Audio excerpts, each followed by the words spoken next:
കൊല്ലം കടക്കലിൽ സപ്ലൈകോ ഗോഡൌണിൽ തിരിമറി നടത്തിയ ജീവനക്കാർക്കെതിരെ നടപടി. ഓഫീസർ ഇൻചാർജ് അടക്കം 4 പേരെ അന്വേഷണ വിധേയമായി സസ്പെൻഡ് ചെയ്തു.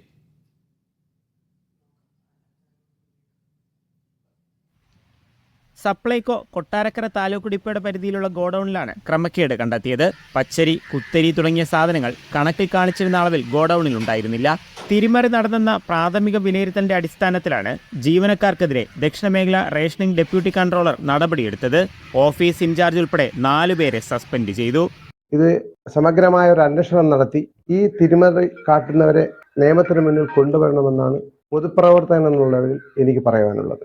ഗോഡൌണിനെതിരെ മുൻപും നിരവധി തവണ പരാതികൾ ഉയർന്നിരുന്നു.